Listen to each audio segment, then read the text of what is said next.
the viewership through the Attorney General's YouTube page later.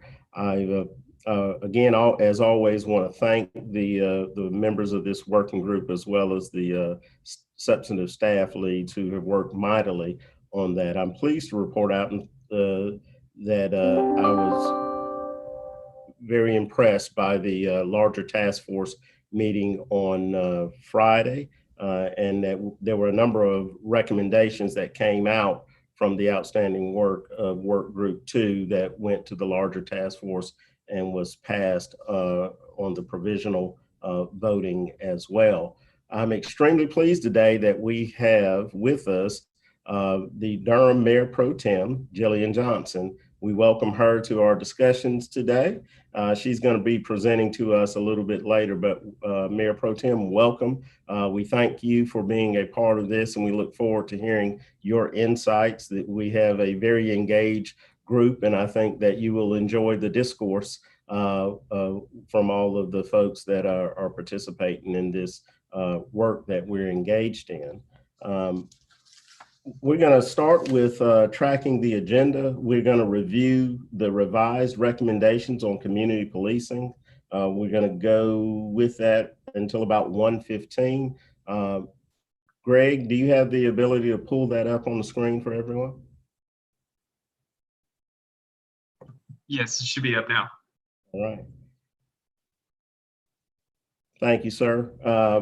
I'm going to just hit a few of the highlights, and then I'm going to offer it over to Greg and Jeff Welty or Ellen, who's with us today, if they'd like to add any more to the information. But here you see before you are the draft recommendations for our discussion and consideration. We had some great discussions beforehand on this, so I just want to hit a couple of highlights on it.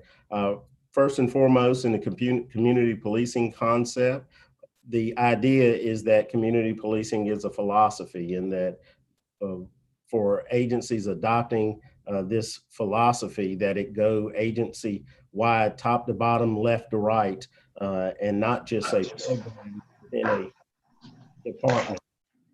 Two, it's that any plans for community policing is done in collaboration with communities. You'll see down a little bit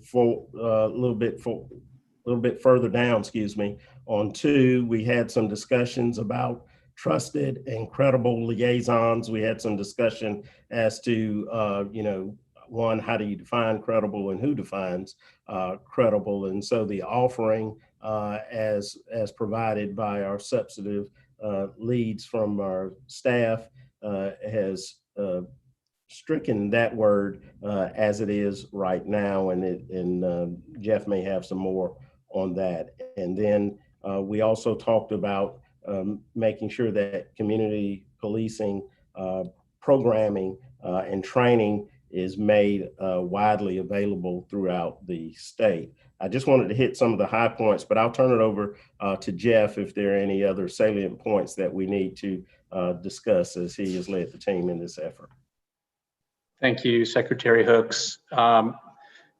You all have seen this, but for each item, we included the average response on a scale of 1 to 5 in the temperature taking survey results. The average scores for almost all the items were quite high, so that suggested some general level of support. We tried to summarize the comments that were received, and in a couple of instances, we proposed changes in response to the comments. Secretary Hooks has already mentioned striking the word credible from recommendation number 2, and you can see that recommendation number 3, we added some language about making community policing training widely available throughout the state in response to a couple of comments about the availability of Justice Academy training. Most of the remainder really did not receive comments that seemed focused on the wording or a particular line item. I will say, Greg, if you could scroll down to the last recommendation. The one exception to the concept that the average score was above 4 was that final recommendation about financial and other support from grassroots organizations and communities. The average response there was 3.43, and there were some substantive comments suggesting that that may not be the role of law enforcement, or that there may not be appropriate avenues for oversight for a program like that. So I simply call that to the group's attention. Obviously, we're happy to adjust any of these recommendations in accordance with the wishes of the group, and the ultimate goal is for us to send final versions of these out for final voting by survey after this meeting. So if we've missed edits that people feel like would be helpful or that the group wants us to pursue, let us know, or otherwise just give us our marching orders and we'll adjust as necessary and then survey the group after this meeting. All right, I will open it back up to the group for your thoughts on what has been presented and what you have before you here today. This is our opportunity to make sure that we get this in the form and hopefully reach a consensus on moving forward with it. I do want to remind the group, as I often will remind myself, is that the task force is designed to address policies and procedures that disproportionately burden communities of color. And with that in mind, some of the programming that we want to make sure that is offered or suggestions and recommendations that we have moving forward, they need to address that. And as we move to the task force, and then as I also say that consensus is not necessarily, I agree with every jot and tittle of every word that's down there, but with the concept, and we're certainly open to discuss those as well. I'll just give an example, and then I will open it up to the task force members. The word credible in there actually resonated positively with me, but I don't do violence to my own opinion by it being removed. But yet I still hold a seat on the larger task force as each one of you do. So if we can come to a consensus and it doesn't do violence to what the concept is as a working group, moving on to the task force, you then also have a vote in the task force. What I should not do, even as the chairman, is to move it on through and then spend a lot of time when it gets to the larger task force and then argue about the word credible.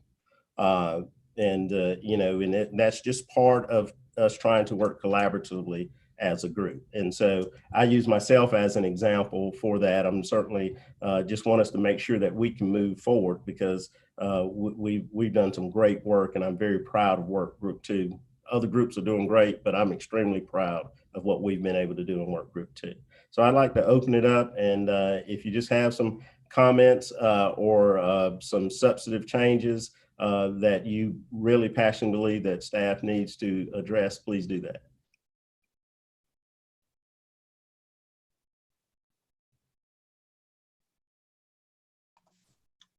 Mr. Secretary. Yes, sir, Chief. Good afternoon, everyone. Hope you're all doing well.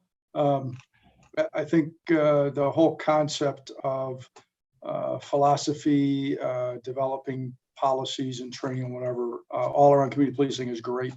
I'm a little concerned about the training being operationalized by the Justice Academy, just because there are so many police officers and agency heads across the state that they don't generally have enough class time to offer this. So we may need to look at additional avenues, or maybe they would, and this is probably a conversation for later, but even if it's a multi-tiered approach to training, starting with a video-based training that everybody could access.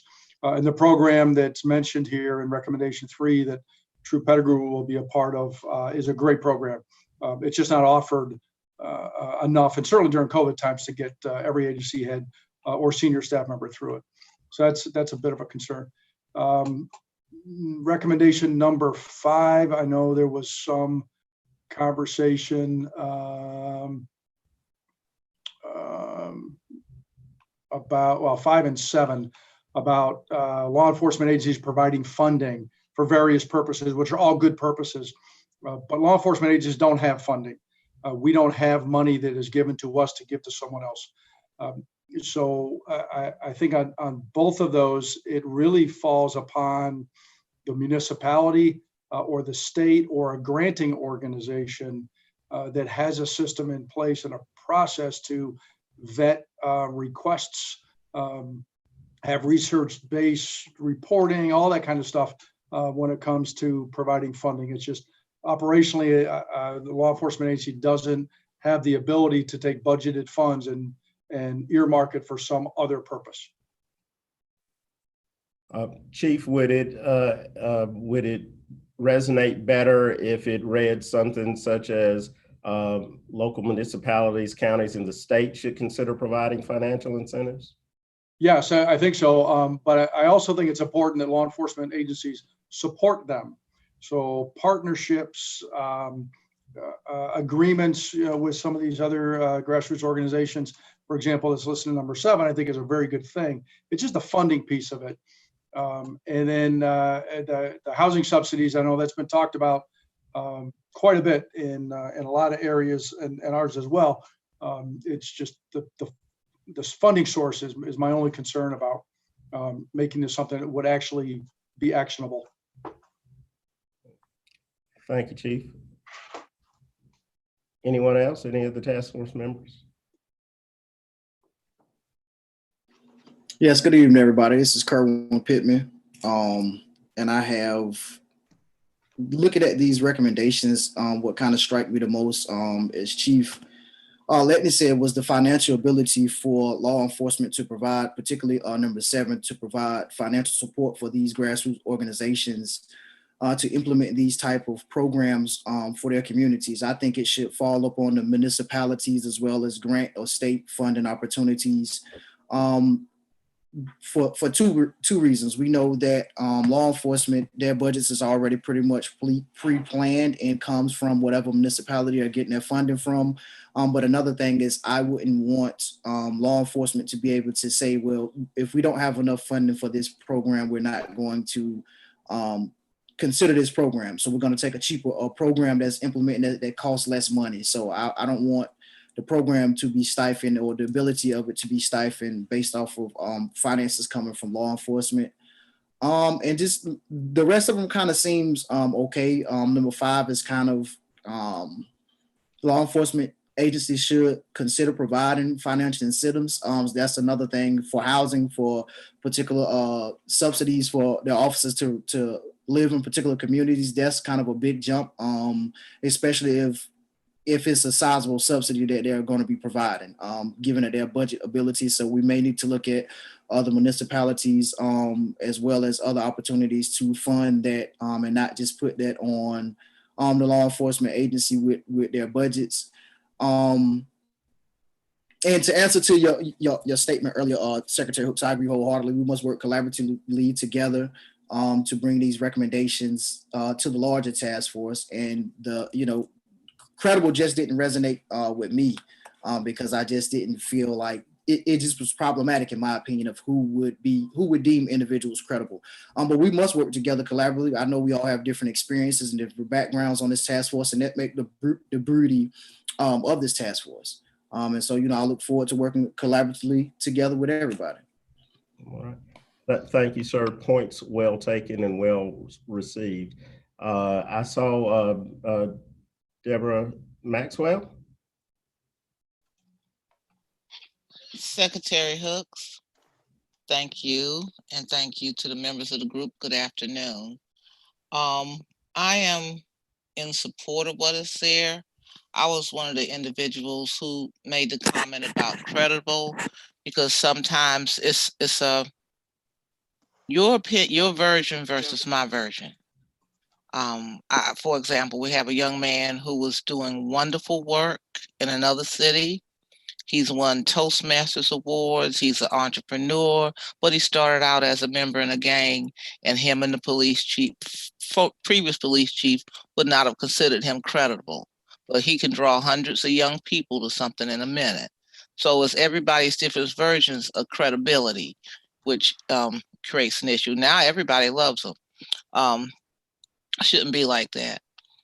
I think the housing issue is wonderful, and there is some place within this state, I think is it Mecklenburg that does it for teachers and policemen? Someone told me, and that is a great incentive considering the housing issue that we have. Durham has a bond. Maybe they can look at something like that out of their bond since they haven't spent all of that money yet. I think it's good for have people in the neighborhood. And part of this problem resonates, and I'm gonna stop, is because before we totally integrated in my neighborhood, my policemen looked like me. Half of them attended my church, and it wasn't that issue with crime and everything because they stayed in my neighborhood, went to my church. So now we have this disbursement of law enforcement who generally, a lot of them like to live in the county they don't work in. Some social workers feel like that too, and I understand. And so therefore, everyone is not going to be amenable to that, but it's good to put it there for those who might be amenable to it. And so I thank this working group as we move forward on bringing positive change. All right. Thank you, ma'am. We have hit about our magic hour, but again, if there's one of the task force members that feel very strongly about something that we would perhaps have the staff leads adjust in this, please take a minute to do so.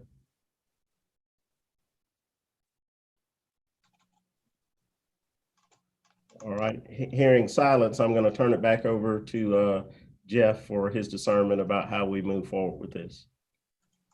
So based on the discussion that we've had so far, my thought is that when we send it out for the final survey, we'll adjust the wording on recommendation number 7 to say something like state and local governments should support financially and otherwise grassroots organizations, and we'll change number 5 to reflect some sort of partnership or dual dynamic between agencies and the municipalities or counties that they work with, kind of in response to Chief Letney and Mr. Pittman's comments.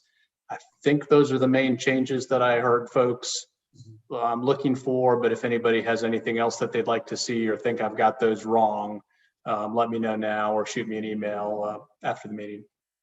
I think you're right, Jeff, but I would add in number 7 that while law enforcement agencies don't really have the ability to support financially, they should have some sort of partnership or collaboration with these groups, so there can be a consistency of purpose and helping each other out and those kind of things.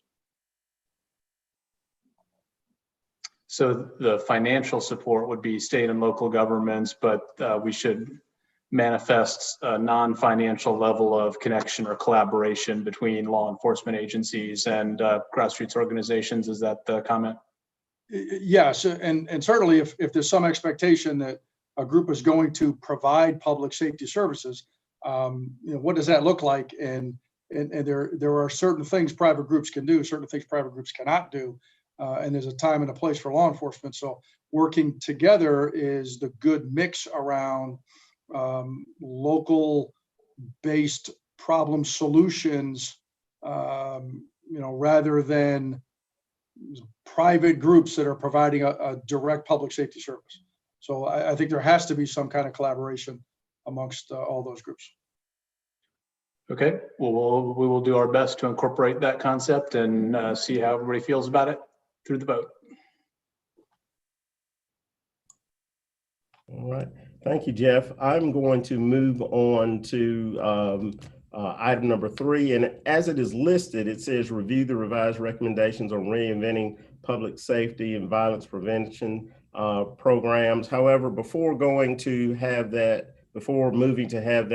put up before you, I recognize that we have a great speaker for us today. He's going to come in and speak for a few minutes, and because maybe the information that she'll provide to us may greater inform our perspectives on moving forward on the proposed recommendations. It may spur some synergy towards some further recommendations. So I'm going to turn it back over to Jeff to introduce our speaker and partner here in the working group with us today.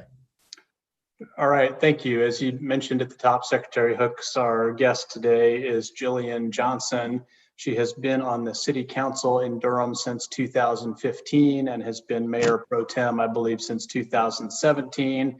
She's a longtime Durhamite, having attended Duke University, and she has served on more city commissions and community organizations than I could list within the time that we have with us. But of pertinence today, she's been intimately involved in the development of the new Community Safety and Wellness Task Force that is referenced in one of the draft recommendations that we have today. And I thought it would be interesting for the group to hear from her a little bit about how that idea came about, what the goal is, and who all is involved with it. So,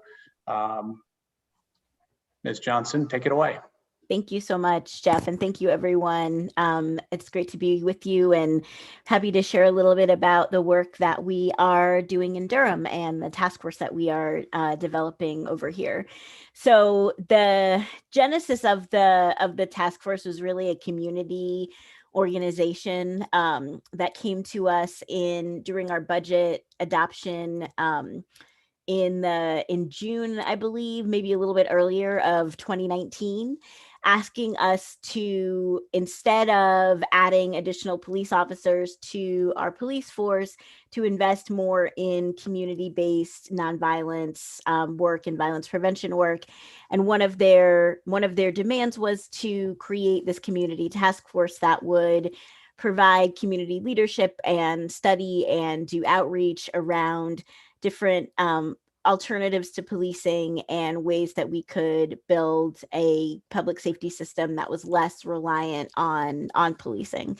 And so it took a while to actually get the task force to the point where we could start appointing people to it. We decided the request was brought just to the city, but we felt that it was really important also to include Durham County and the Durham Public School District for a couple of reasons. We have a violence interrupter program right now that runs through the Department of Public Health, which is a county department. And that program looks at violence as a public health issue and implements this model. It's been used in a lot of other cities where you treat violence as a disease. It's part of the cure violence model. And so we needed to have our county and our health department involved for an evaluation and potential expansion of that program.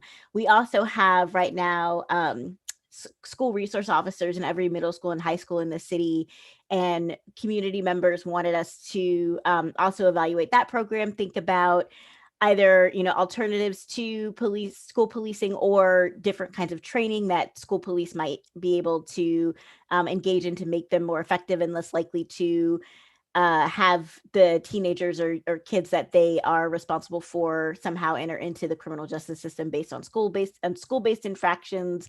So we wanted to bring the county and the school district into the conversation. And so it just took a while for us to make that happen. But we just earlier this month or late last month, were able to get all three governing bodies to sign on. And so it'll be a joint task force with appointees from each body, plus two co-chairs appointed by the chairs of our board. So there'll be 17 people total.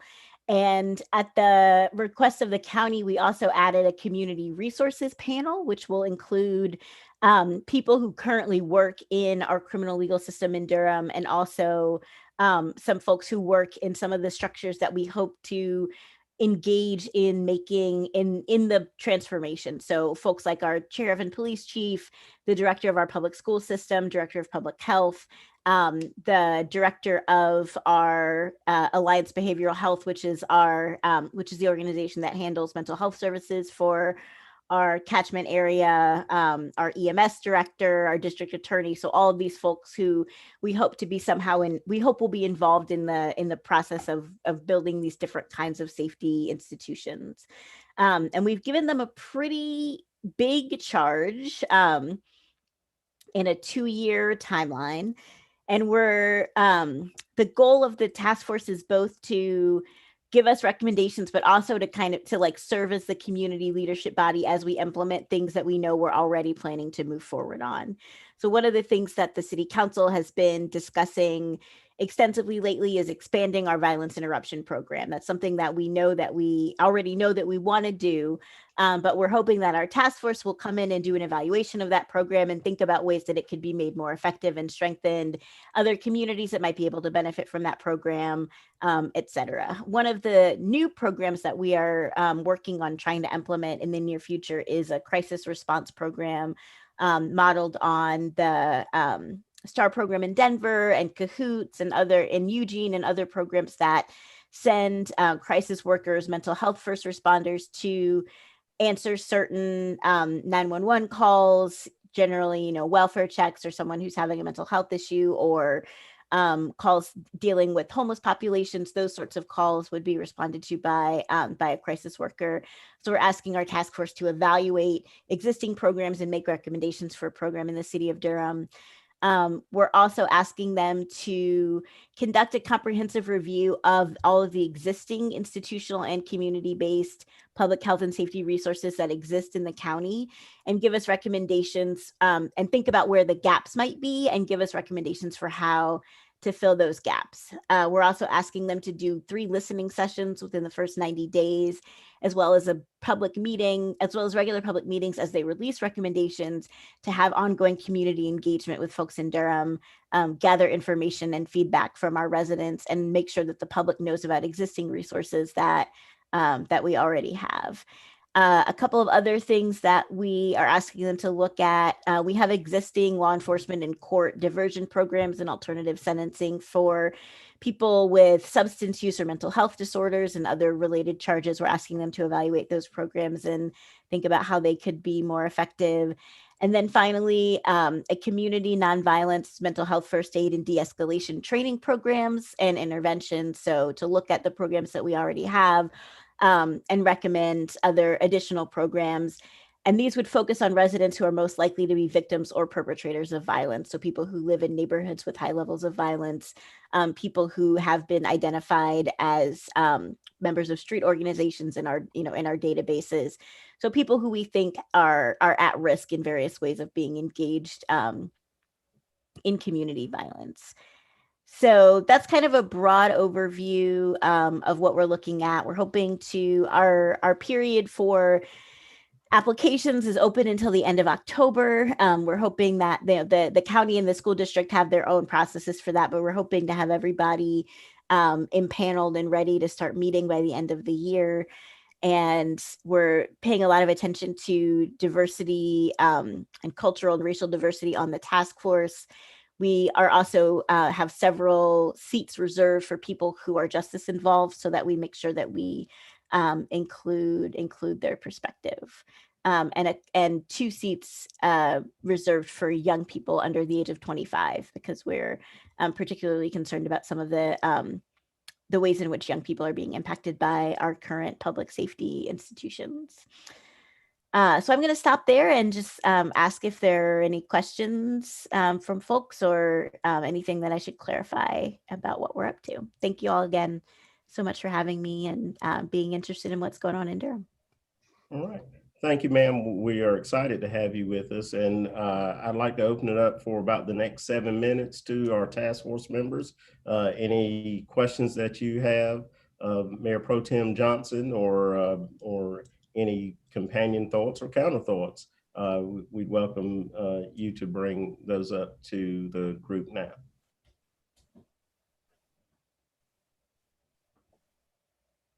Thank you, Mayor Pro Tem. Did you say you had SROs in elementary schools? We have, there aren't permanent SROs in elementary schools. There's one assigned to, or one or more assigned to every middle school and high school. There are sometimes SROs in elementary schools, but they rotate. So an elementary school wouldn't have one every day necessarily, but a middle school and high school would have one there every day. Thank you, ma'am. Thank you. I'll be contacting you because we're about to start all of that in New Hanover, hopefully. Okay. Yeah, happy to have a follow-up conversation for sure. Any other task force member? Yes, this is Kerwin Pittman. First, I just want to say that task force sounds phenomenal, and the collaboration across the board is extremely great.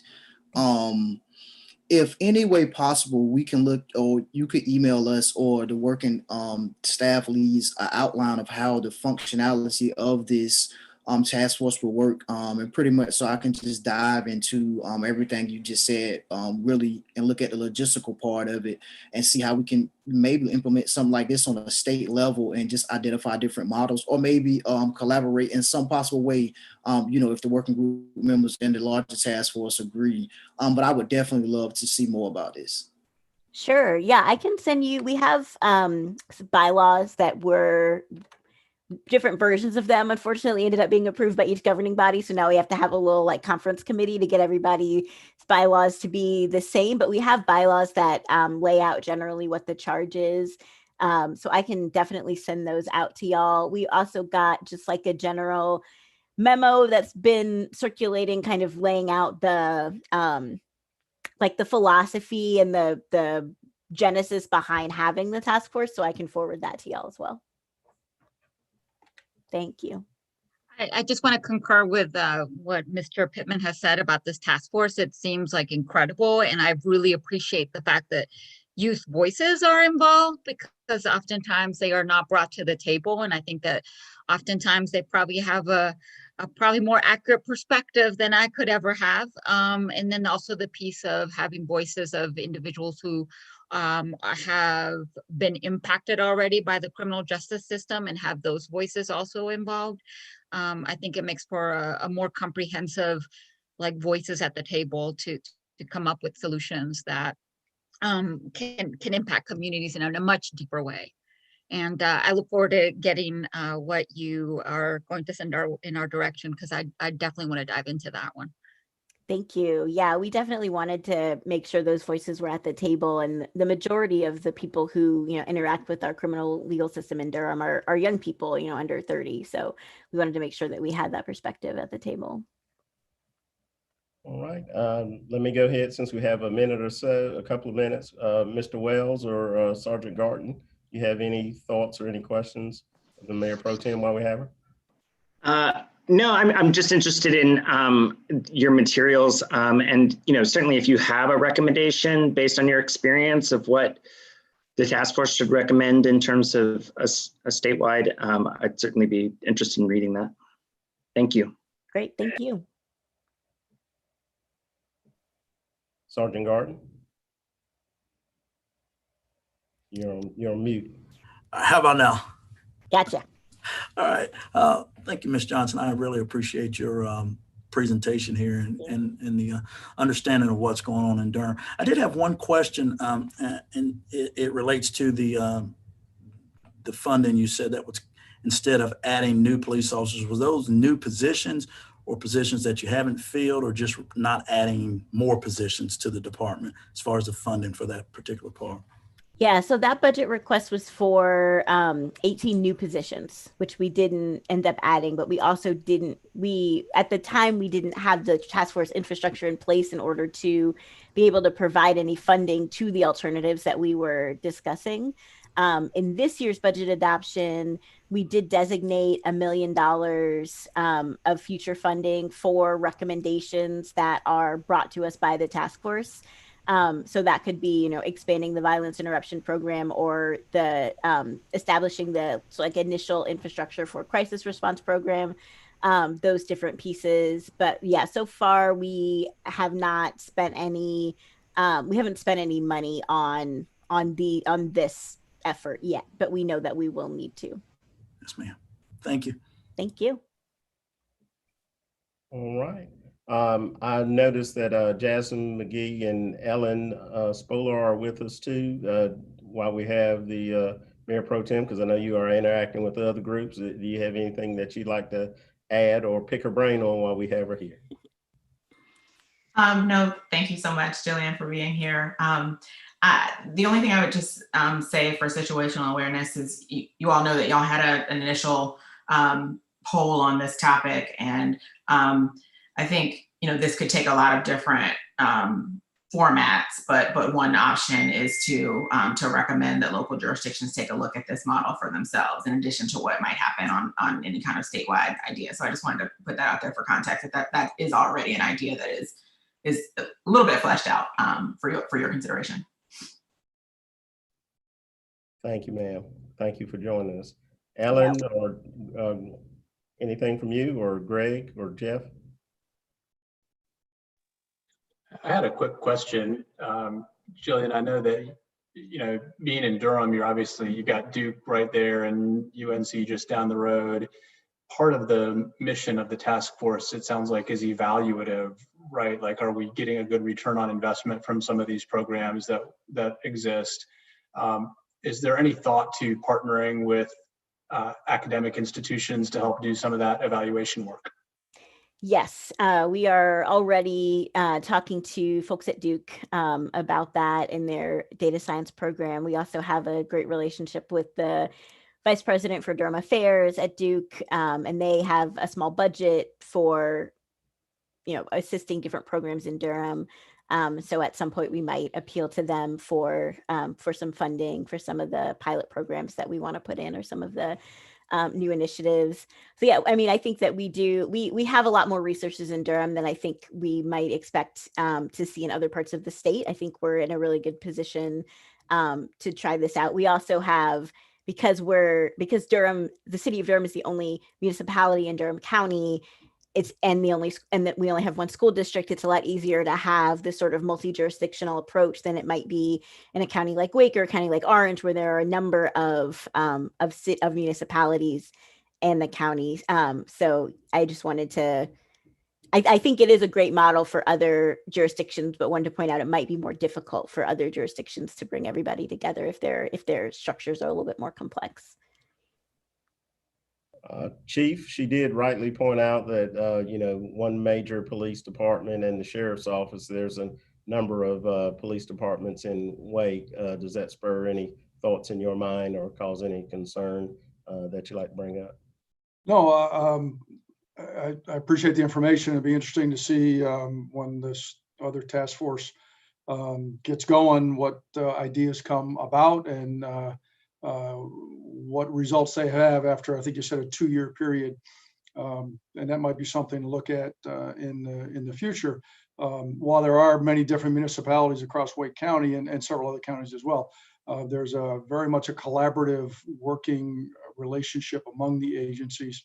So where we have different jurisdictions, we kind of have similar philosophies and that we're trying to enhance service throughout the region. So I think if the research shows some success, that would not be a stumbling block to implementation.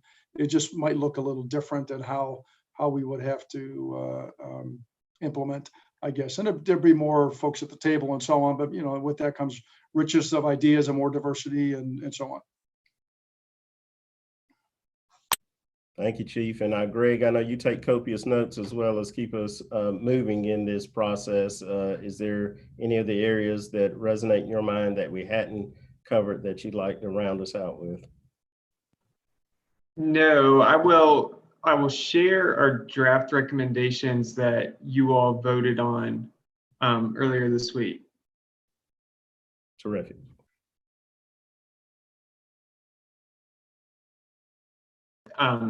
Jeff, correct me if I'm wrong here, but number 3 is the recommendation that I believe we drafted to sort of try to capture the concept of what is happening in Durham on a larger scale. Yeah, that's right. And you can see it even refers specifically to that same name, the concept of a community safety and wellness task force. And it cites Durham as an example in the last sentence. So that was the idea. And even though we hadn't really unpacked it very much with the group previously, it still got a pretty positive mean response on our initial survey. So that is the item. I guess now would be a good time if anybody thinks there's changes needed to that recommendation, different wording or whatever. Now would be a good time to mention that, because just with these recommendations, just as with the last set that we went over, our concept would be to send these out for a final vote by poll after this meeting, at least if we feel like we're ready for that.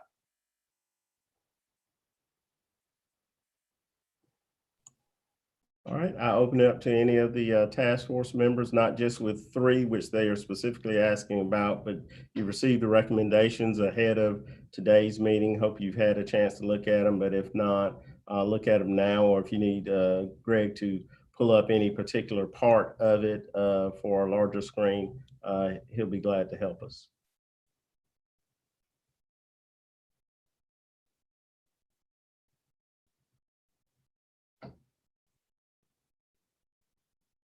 All right, well, knowing the nature of this group and nobody's shy, that tells me that we've had a great opportunity to consume the information. And so, Jeff, unless you feel like there's some needed highlights for that, I'll let you kind of close us out about how we move forward with this. No, if folks are satisfied with the wording, everyone saw obviously that draft recommendation number 2 did not make it. It was not popular in the survey process.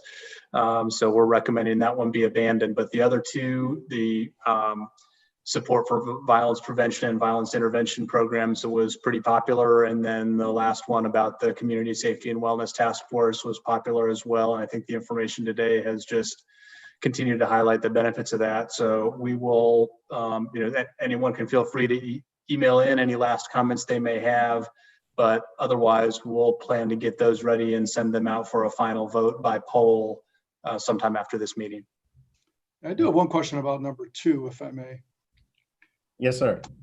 There's a distinct difference between neighborhood watch and neighborhood patrols. So Neighborhood Watch, it's actually an organization. It's the National Association of Town Watch that encourages neighbors to meet each other and take responsibility to some degree for public safety in their neighborhoods. And while neighborhood patrols, I agree, can cause some concern, and there's a lot. Well, we've seen some examples where they have turned into or had some negative consequences. The neighborhood watch as a concept is not that at all. But now in looking after our conversation on the previous block, looking under the draft recommendations for community policing, looking at number 7 from that, I'm wondering if we're saying the same thing in different ways. So number 7, just to refresh everyone, and we changed the law enforcement agency part, but it says law enforcement agencies should support financial and otherwise grassroots organizations to help communities provide public safety for themselves. My initial read on this was not that we were looking at public safety in the form of neighborhood patrols per se, or groups that would actually be public safety officers of some sort in neighborhoods. But in light of the concern around the violence prevention, number 2, which we're considering scratching altogether, am I tying those together inappropriately, or do they read like they may be kind of going down a similar path?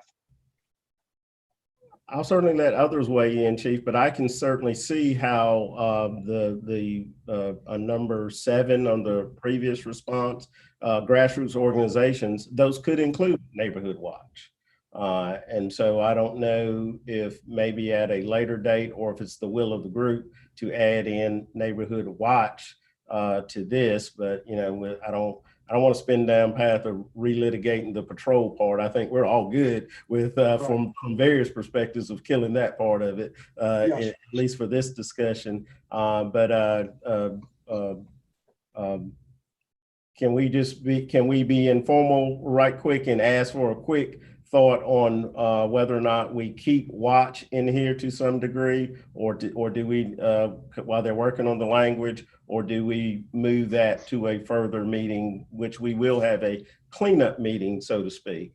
But we have a small enough group here, but with a quorum that we could at least give some thought to it and rely on the staff's ability to craft information, or if we want to have a fuller discussion about watch, we can. So I'm just going to go around the room with task force members and just ask that similar question. Let me start with you, Mr. Pittman, so I can see you up in my upper right. All right, thank you. So it was my understanding that, and to start with, my intention was not to stifle anybody's voice when it comes to came to this particular recommendation, it just kind of struck me as somewhat insensitive. And I know that wasn't the intent of it. I know the intent was pure. But to tie number 7 on the grassroots, the law enforcement agency should support and finance grassroots organizations with community watch is kind of a stretch in my opinion. Community watches are not grassroots organizations that are there particularly to serve the community in a capacity in which I envision grassroots organizations there particularly serve the capacity. So the community watch and my opinion and my experiences has all been detrimental, particularly when it comes to the most marginalized communities and individuals frequenting those communities. And that's why I say it's kind of a stretch to tie those two together. So we're speaking of two different neighborhoods, so to speak. We're speaking of community watches in suburban areas versus neighborhoods where it is actually violence on violence or law enforcement violence. So to tie those two together, I think is kind of, in my opinion, a stretch. And just number 2, in my opinion, like I said, I'm just one person with one vote on the task force. It should be stricken from the record because community watch is still problematic, and definitely community patrol is extremely problematic. And we're seeing the current climate of things. It just exasperates more problems, in my opinion, and has nothing to do with number 7, in my opinion. Mm-hmm. Ms. Maxwell, any thoughts of whether or not we just hold where we're at, and if we want to revisit community watch in the future, we can, or whether or not there's some insertion? Again, we're not trying to craft this right now, but I'm just trying to kind of gauge the temperature, whether or not we revisit community watch to any degree. Secretary Hooks, thank you. For me, community watch is something that the community would embrace and come to. And right now we're trying to look initially at this task force as what law enforcement and the criminal justice system can do to reduce inequities in the system. So as you go through this, in my humble opinion, it would then generate the trust for the community to create their own watch down the road. But that is not the initial intent of what we are here for. Thank you, ma'am. Appreciate it. Sergeant Garden. Thank you, Mr. Secretary. I'm gonna agree with Carolyn on this one. When I read number 7, when I think or hear grassroots organizations, I think about organizations that are in the community directly impacting the violence that takes place within that community, and them needing that funding to do the outreach as it particularly impacts that particular community. When I see community watch, I can't help but think about the 9+ years that I spent on patrol, and generally when I responded to a community watch type 911 generated call, what it generally was X person doesn't belong in this neighborhood. And then my initial question was, do you know everybody that lives in this particular neighborhood? And so I think with the implementation of cell phones and the availability for people to reach out and contact law enforcement, I don't think we as a task force need to encourage community watches at this point. I think number 7 and number 2 are two totally different things in my mind. As I hear them and when I read them, I see grassroots organizations being organizations that are directly trying to impact the violence that's taking place in their neighborhood with different outreaches and different programs needing that funding. I don't see community watch as something that's doing that. It just seems like to me, when I read the word community watch, it's like, oh, I seen you do this, let me call the police. It's kind of what I take from it. All right. Thank you, sir. Mr. Wells. Yeah, I really want to respect my fellow task force members on this one. I appreciated, Kerwin, you raising this, and it's really made me think about it, even just walking around my neighborhood and seeing all the community watch signs and just sort of what that means, and particularly what Sergeant Garden said. And certainly lots of the people that I've advocated over the years would get called out, and there's just some real discrimination that happens So I'm sure that's not true across the board and community watches, but I think I think it is just something that it makes sense for us to just be wary of. And I like the way it is now as opposed to making any changes. Thank you. Okay. Angelica Nguyen? Yeah, I don't think I could say anything better than what has already been said by Mr. Pittman and Mr. Garden. I will add this piece about when I think about number 7 and we talk about grassroots organizations that help communities provide public safety for themselves. I go back to, which is why I really appreciate Jillian mentioning of looking at violence through a public health lens, right? Because it is preventable. In the same way, when I think about public safety and grassroots organization, and the ability to have funding to invest in the work that grassroots organizations can do around public safety, that it's outside of just involving law enforcement, but reinvesting like in education, you know, access to food and all these other things that are really kind of what I would consider protective factors as it relates to violence in order to end it. So I also don't feel that watch groups should be in number 7. All right. Well, Jeff and Greg, I think you have what you need without me recapping back to that. And so Jeff and Greg, how would we proceed for this vote, similar to the other? I would like to clarify one point, Mr. Secretary, if I can. Yes, sir. I really wasn't discussing neighborhood watches, leave it in. I agree with, or at least I can reach consensus on removing number 2. That wasn't my concern. My concern is that how are people going to interpret the concept of number 7 of providing public safety for themselves as being different from neighborhood patrol is a way to provide public safety for themselves. As Ms. Nguyen says, there's a lot of other things which I agree with, but I agree with Mr. Pittman's concern about the neighborhood patrol. And that's the piece I think overall we have consensus about being concerned with. So neighborhood watch was a secondary issue. Maybe the conclusion in my mind is to clarify what number 7 really means. What does provide public safety for themselves mean? Because I don't think what we want it to mean is a neighborhood providing a neighborhood patrol. So I'm trying to kind of support the notion that number 2 in violence prevention is not appropriate, and concerned that number 7 in the other group could be interpreted as being a neighborhood patrol. All right. Point well taken.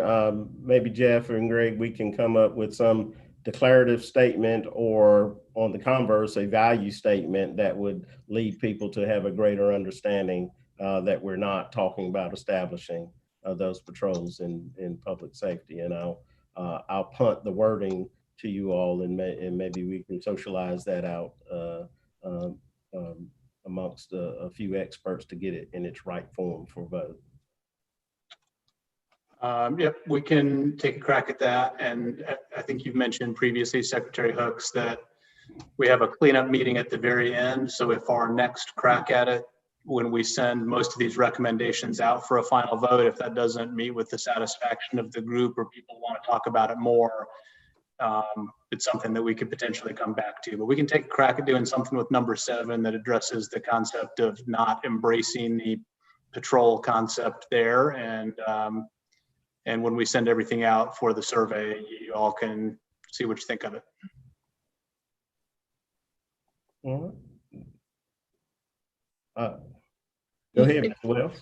I apologize. I just want to make sure I understand. Chief Letney raised the issue of just, that they don't have sort of funds. Is the language still the same with support by finance or financially and otherwise? Did that stay the same, or did I get lost on that one? So my recollection of that is that we were going to change number 7 to, instead of indicating that law enforcement agencies should support financially and otherwise, to reference that any financial support would be from state and local governments, but that agencies should still work collaboratively with grassroots organizations. That's now one of two kind of TBD wording aspects of this particular recommendation, which is why folks should definitely take a close look at it when we send it out again, unless folks have specific suggestions now for the group to consider. But the idea was state and local governments to support financially and law enforcement agencies to collaborate with grassroots organizations in providing public safety, but not patrols. Education support, the health support, the the other grassroots organization kind of things that make a difference in neighborhoods and communities and so on. I think that's hits the mark, because I think we all have to broaden our interpretation what public safety is. Public safety does not necessarily mean the police. It means the environment which we operate in, and and that includes public health, mental health as well. And so we just have to get used to some new definitions for the public and educate the public as well, so they understand where we're at. Thank you. Jeff, I think you cleared it up enough for me to see that you've got a job, a somewhat difficult job wordsmithing this one, but I appreciate you doing that. Yeah, we'll do our best. Maybe adding violence prevention in there instead of public safety for themselves, or something of that nature might help. I think that's a good offering. All right. Thank you, Jeff. Any more, or Greg, any more with those recommendations before we move to our fourth agenda item? No, sir. All right. Speaker Pro Tem Johnson, you're more than welcome to stay with us, but if you have to push off, we certainly understand. But again, when you come and speak, you become a group member, at least for that time frame. And we welcome your presence, and because I already know that there's some people, including me, that are going to be leaning on you in the future. Thank you so much. And thank you for having me. I think I will just kind of lurk in the background and hear a little bit more about what y'all are up to. It's really exciting and interesting work, and glad to know a little bit more about it. And thank you all so much for what you're doing. It's going to make a huge difference to our state. So, okay. Thank you. Thank you, ma'am. Now, turning back to the larger group, of course, we did move forward with a number of use of force recommendations. And as I highlighted, for the larger task force, that was, the real surge in agreement of a duty to intervene and the banning of chokeholds. That was really at the front end of the task force. And then we have moved forward a number of recommendations. Happy to report how well they were received by the larger task force and voted out concerning use of force, and a number of those were passed on. But as we discussed, the work is always ongoing. And we had an offering to discuss some additional draft recommendations, and we agreed that we would table it and perhaps discuss it for the future, knowing that our work was not done. And so we have those here, and this is the time for us to kind of talk through some of those. And I believe there were 5, and I'm not going to read every word to it. I think, yeah, Jeff has it right here. Is the utilization of de-escalation tactics, and you can read the rest. The use of minimal force to apprehend a subject. The number 3, there was an offering for the restriction of projectiles. Number 4, banning the use of force for talking back or as a punishment for running away. And then the number 5, as listed, was a suggestion about the task force taking on the policies or rejecting certain tactics that allow officers to shoot at moving vehicles or from moving vehicles and engaging in high-speed chases. I do want to make sure that as we also continue to always level set, that our task is to address policies and procedures that disproportionately burden communities of color as we open up these particular discussions. And so I'll just go by a raise of a hand, and we can just hit who would like to jump in on number 1.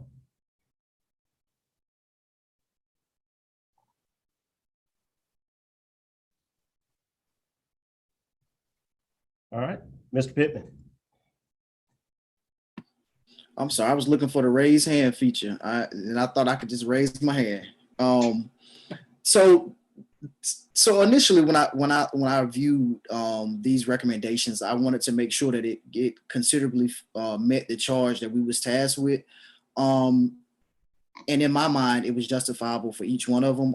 Kind of number 3, which we'll get to that. I'm gonna stick on number 1 for now, for the sake of time, and to keep it moving along. But to utilize the escalation tactics verbally, creating distance, time, space, tactical repositioning whenever possible instead of using force. So we know, just off of my experience, and I'm not law enforcement, just off my experience and my studying, if an individual is able, particularly law enforcement, to utilize de-escalation tactics, this will help prevent the use of force. And we know and understand that who are most stopped indiscriminately is individuals, the most marginalized communities. So it only seems to be fitting that we put some type of provision in place to kind of use some type of de-escalating tactic before it rises to the level of use of force.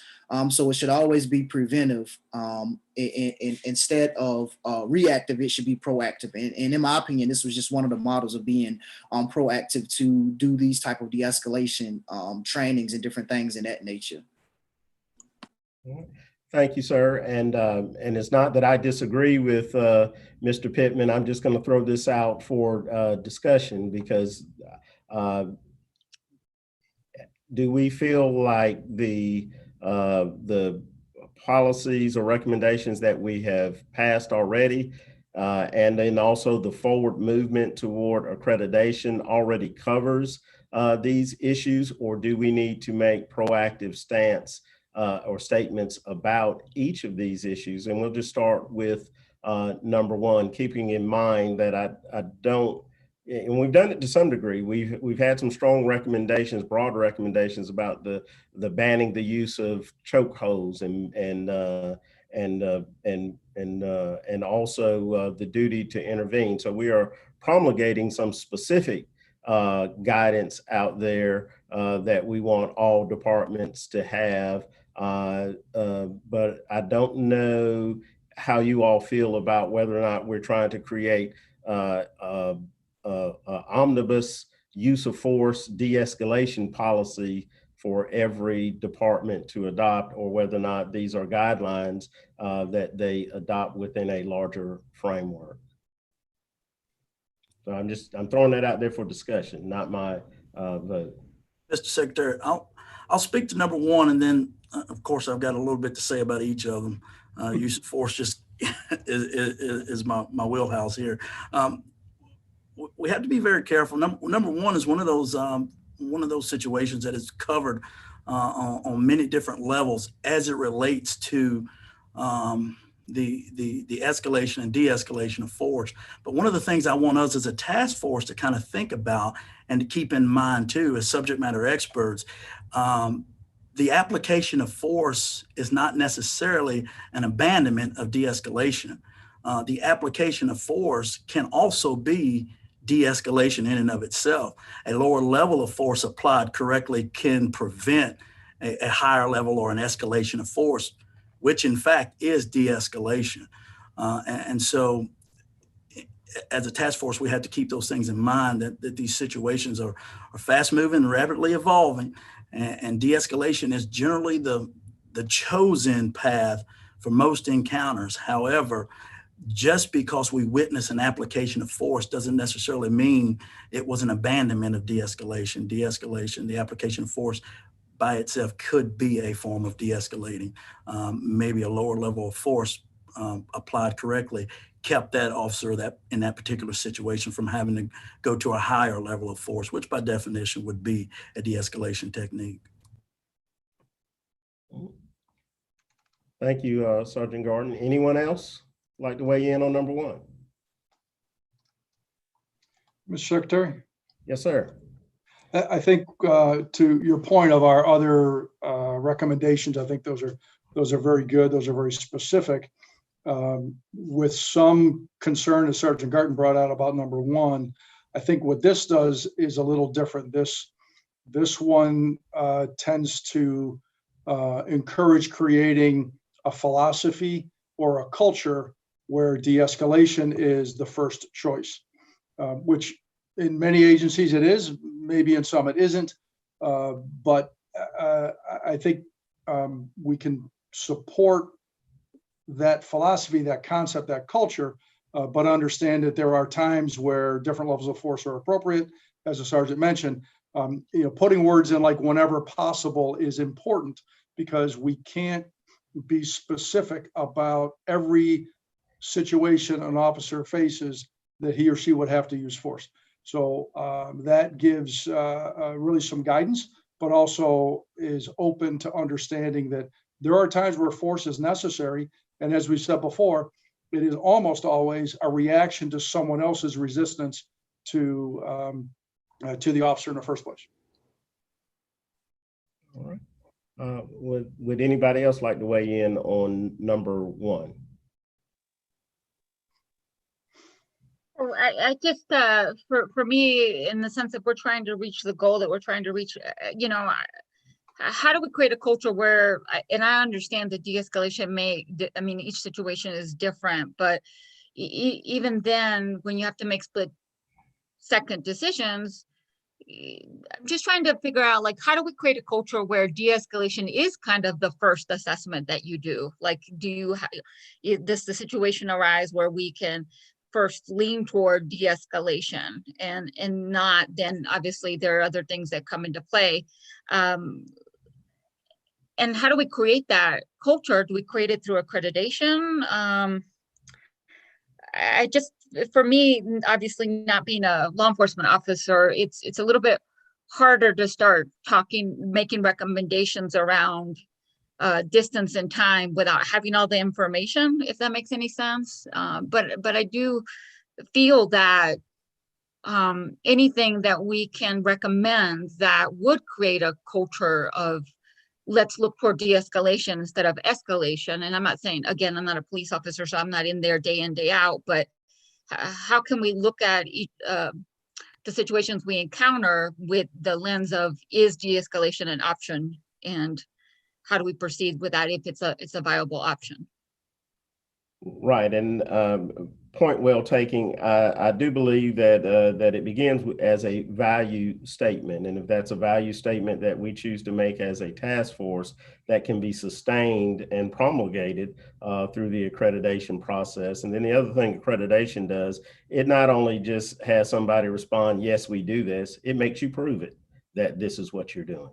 And so that's where it has some greater intrinsic value than a policy that nobody adheres to, or something that just comes out saying we're going to try to create a policy for individual 100 sheriff's departments who are constitutionally elected offices who are not bound by some of the things that a municipality may be bound to, and for many hundreds of police departments. But the value statement certainly could remain the same, that we lean toward de-escalation throughout any encounter with the public when it's possible.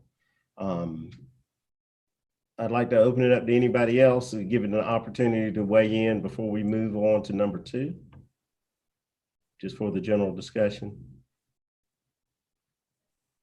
I'm gonna jump right back in and just say I concur with what you said, Secretary Hooks. If this could be implemented within the accreditation, not only will they just say it, but they will have to prove that these things are actually taking place, and that may be best fit for this recommendation right here. And so Jeff and Jasmine and Ellen and Greg, if you would, as we think through the state accreditation process, and that may be being spearheaded by the AG's office, that if we can kind of always lean toward those values that we want at the forefront, just like Kalia does with the national accreditation and the guidance that we see from IACP and others, then maybe we'll all be tracking toward a brighter future. on this. Let me go to use of minimum amount of force. Somewhat similar, but I don't want to just, submerge everything up under my thinking from it, because I'm serving as the chair to facilitate, not to tell you what you should talk about and not talk about, as long as we're respectful in doing it. So let me open it up to number 2. I'll jump right in on number 2, Mr. Secretary. All right. And definitely most use of force policies. I know ours calls for the minimum use of the amount of force necessary to overcome the resistance. However, when we start to get to the final part of this, where it says specific guidelines on what types of force and tools authorized for a given level of resistance, I think we're getting into a very sticky situation there, trying to forecast what resistance equals what level of force. And a lot of that's going to be left to the officer and the situation that's taking place at that moment, at that time. And so to try to put a guideline down for them to, suspect does X, I can only do X and XY, is going to be, number one, very, very hard to implement, but number two, almost impossible. Every officer is trained with the tools that they have to their disposal. They're also trained as to what level of force those tools should be used, to try to put in a mechanism that specifically determines what tool can be used for what level of force is almost impossible, because we never know what level of force is going to be perpetrated, and where do those lines cross? When does it go from one level of resistance to another level of resistance? And whose interpretation is that we're looking at? And who determines if that officer stayed on the guidelines or not? I think a better use of our wording here is just to use the minimum level of force and that's appropriate, and kind of cutting it off of that, because if we go to try to saying you can use a baton here, but you can't use a baton on this situation, the what ifs will go, will be tremendous, and we'll never be able to cover them all. Not to mention, every officer has a different level of skill, a different skill level as well. And what I may be proficient in, another officer may not be proficient in. And even though one officer may be able to use some type of lower level of control, another officer may not have the ability or the strength. There may be a size difference with our suspect and between our officers. So the variables there are too great for us to try to put a specific guideline on a tool to a level of resistance. Understood. And we're also guided by the use of deadly force and use of force in our North Carolina general statutes. And we can ask Jeff to kind of give some insight on that. However, I'm not, again, not trying to deter you from your own opinions about that. So I welcome the discourse and any countervailing opinion with two.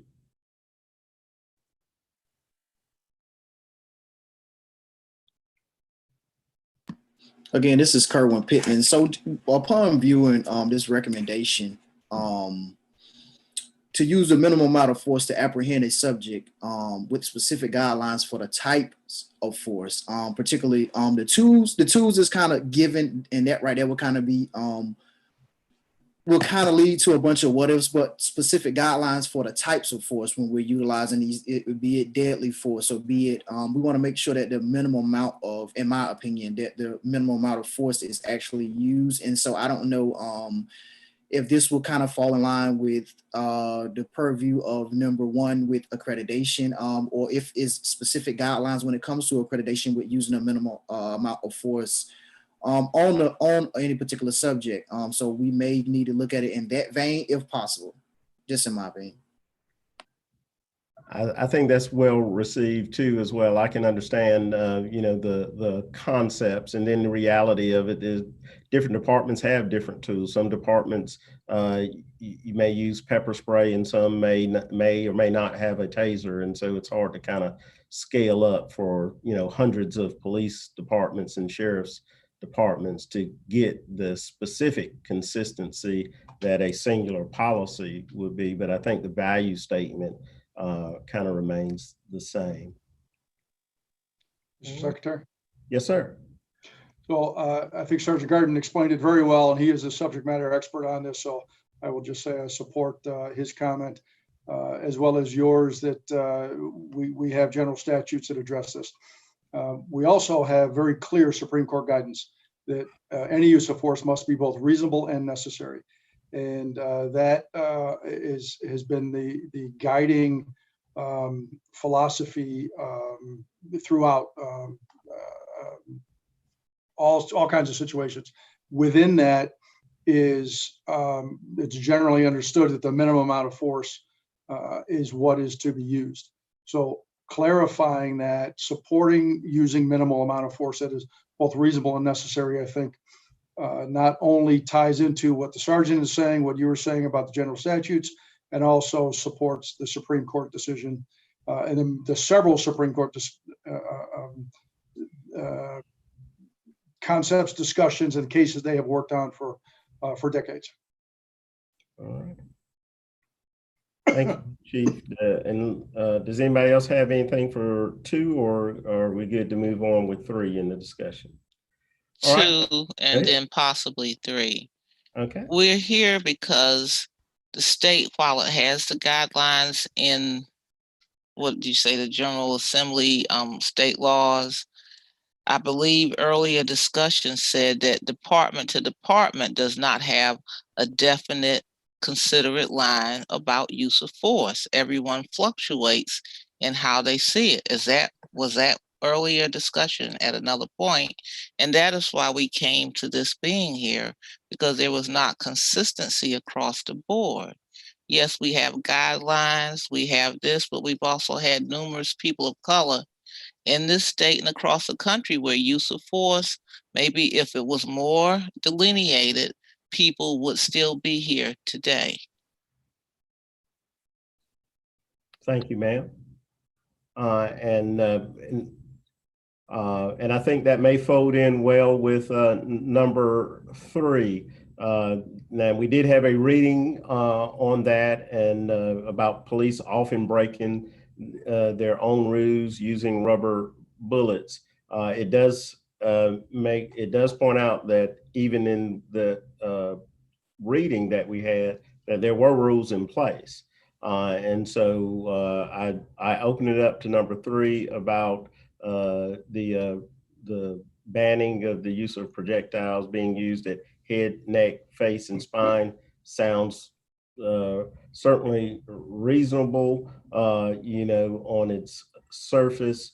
And so I'm going to ask Sergeant Garton to kind of weigh in on the use of projectiles to try to give us a wider education, and then we'll kind of lean on our experiences back toward what we have seen and whether or not that necessitates the group looking at this from the perspective are communities of color disadvantaged by the use of these and the misuse of these. Sergeant Garton. Thank you, Mr. Secretary. And I'll start off by saying we have to be very careful with the word prohibiting and banning altogether when we start talking about projectiles. And I mentioned this earlier. When we start to remove the less than lethal options, what we're really doing, it sounds great and it looks good and it sounds good in a press release to say our police department doesn't use rubber bullets, or our police department doesn't use bean bags or other less than lethal options. But in reality, what we've done is created a higher likelihood that deadly force is going to be applied. When we start to remove the options to go less than lethal, then obviously the likelihood of lethal becomes more and more prevalent. As it relates to the projectiles themselves, there are 2 main manufacturers that really produce these things that most agencies use, and they're going to be Def Tech and CTS. And every one of those manufacturers and just about every projectile that's sold to a major law enforcement agencies comes with what we call an instructor level prescription. So an agency who wants to buy these things, and like we'll take Def Tech and CTS, nobody can order those unless they have an on-site or a person on that department who is certified through that particular company to use these types of devices. And in that certification process comes everything that's listed here plus. So when we start talking about this particular one as it relates to number 3, what you're looking at really is the misuse of them, and so each one of these is labeled and listed very clearly in the operating manuals for these departments or for these companies that manufacture these, head, neck, and spine. And what we get to is the purposely aiming or trying to hit these target areas. And so what we're looking at is misuse here, not necessarily the projectiles themselves being problematic.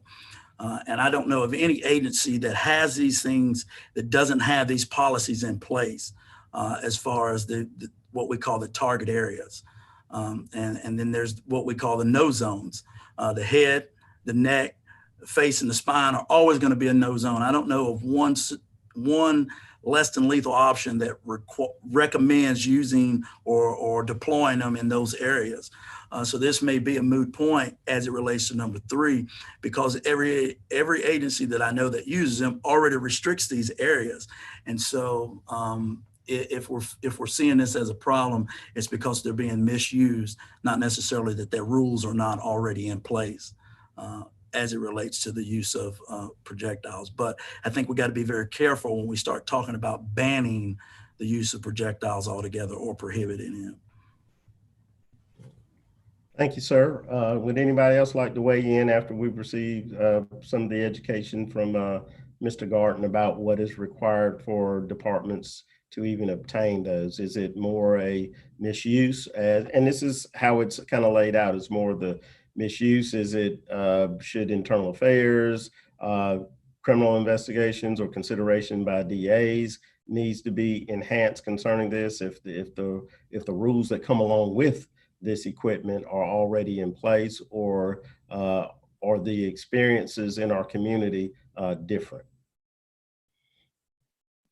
Yes, this is Kerwin Pittman. And to speak to Mr. Gardner's point, when we said prohibit, so initially it was prohibit the use of projectiles, and upon his explanation of when we start prohibiting, we take away the options and lead to the likelihood of using deadly force. I went back and looked at it and said, okay, well, maybe it needs to be more of a restrictive manner, and it does fit a more of a restrictive use of manner. And to say the reason why I feel that this particular recommendation needs to be put out there, in particular because of the current climate across not only the country but the state of North Carolina, in which these projectiles are being used, I know personally from firsthand experience, into which a little girl was struck in the neck, and to which an older gentleman was struck in the face with a projectile at a protest against racial injustice.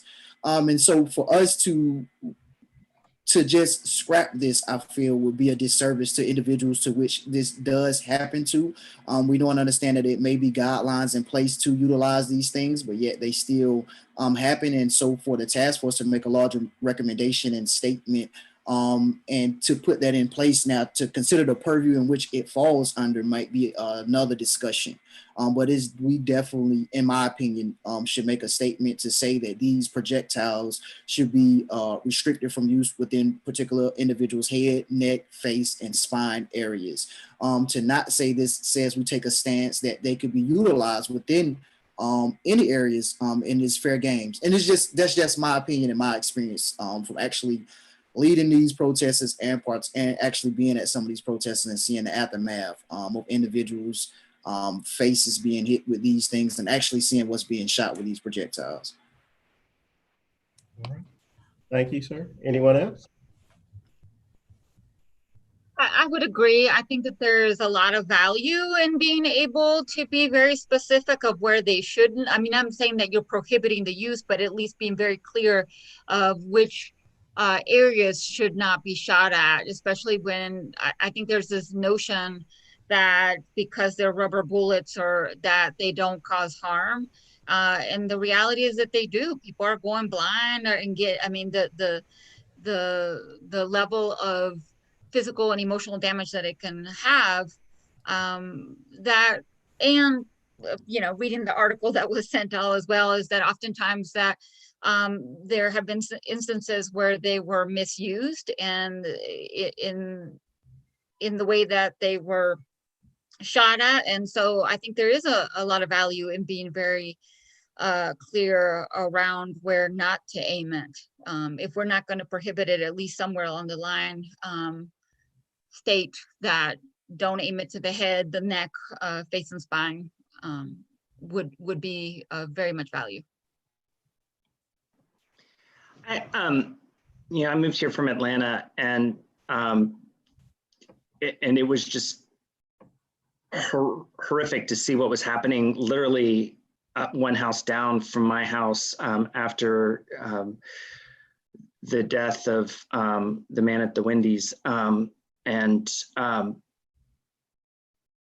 there was a lot of what appeared to me to be very unreasonable use of certain tactics. At the same time, there was also some real damage that occurred in certain areas, and there were times where things sort of got out of control to a safety level. And I guess what I am struggling with is that this language seems important. At the same time, I just don't feel like I have enough right now for this particular one to know like exactly what how this should be phrased. I mean, I can just tell you as a lawyer, like this looks like if this were passed in this way, I would certainly instruct any police force never to ever use this stuff ever, because I don't know how you aim away from the head, neck, face, and spine. So I find this one to be really critical. At the same time, I feel like we need more time on it, or some other recommendations that can really help us sort of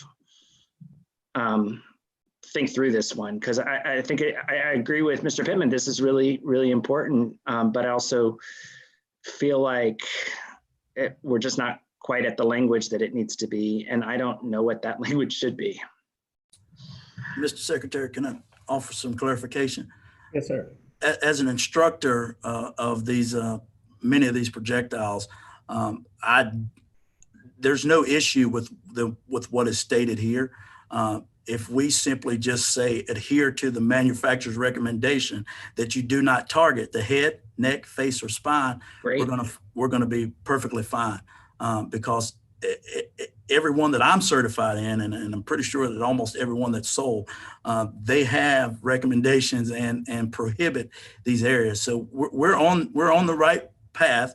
We're actually all in agreement. It's just a matter of using the word restricted and prohibited. If we adhere to the manufacturer's recommendations as it relates to these projectiles and these non-lethal items, and refrain from aiming at the head, neck, face, and spine, or targeting the head, neck, face, and spine, I don't think there's a problem there at all. And I actually agree with it, that you shouldn't purposely aim at someone's head, neck, face, or spine unless deadly force is authorized. And every person that I've trained to deploy these things hears the same message. So I don't think we're that far off at all. And that's the same for, whatever that is used, like tear gas. I personally think things like that hardly ever should be used. But is that the same, Sergeant Garden? So tear gas kind of falls into another category. As a deployment, as a means of deployment, there are methods and tactics that go along with deploying it, because the canisters are heavy, so the way you toss them and throw them. The thing about tear gas is that although it sounds bad and it looks bad, the optics of tear gas are a lot better than, and I kind of have to give you a scenario. If you've got a group of folks that 5 officers or 20 officers need to address, if 20 officers are armed with these big broomsticks, for lack of a better explanation, we call them riot batons.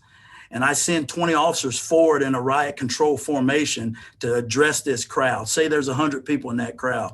Well, if you got 20 officers striking 100 people with these particular riot batons, you've increased the likelihood of officers and civilians getting hurt dramatically.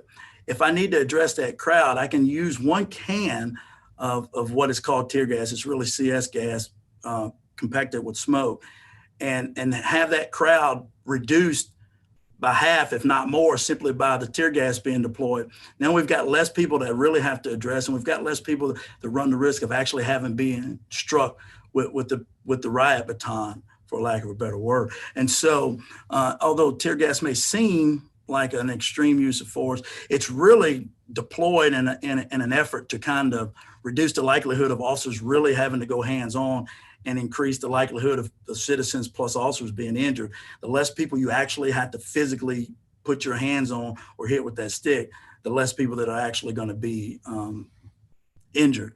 And so tear gas is very simple. You just leave the area and then the effects have gone away. Whereas if somebody hits you in the head with a stick, you may have that knot for the next 2 or 3 days, or if not longer than that. And if you get a concussion or something like that from it. So riot control agents are deployed as a means to kind of clear areas and reduce the likelihood of injuries on both sides. And so when we start talking about tear gas, although it does not fall so much in the realm of these projectiles here, there are some deployment considerations because the canisters are heavy and things of that nature. And if you want me to go on, Mr. Secretary, I can go on all day talking about this because it's one of the things that I'm an instructor in. And I'll be happy to answer any questions either directly or offline as well, to the best of my ability. But when we start trying to compare them both, I don't think there's language for both of them. Obviously, you're not going to hit anybody in the head, neck, or face with a tear gas canister either.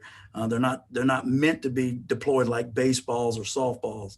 They're meant to be more deployed like bowling balls rolling on the ground. And then you come into protecting the canisters so the rioters don't. And I think it's very important that we distinguish protests from riots.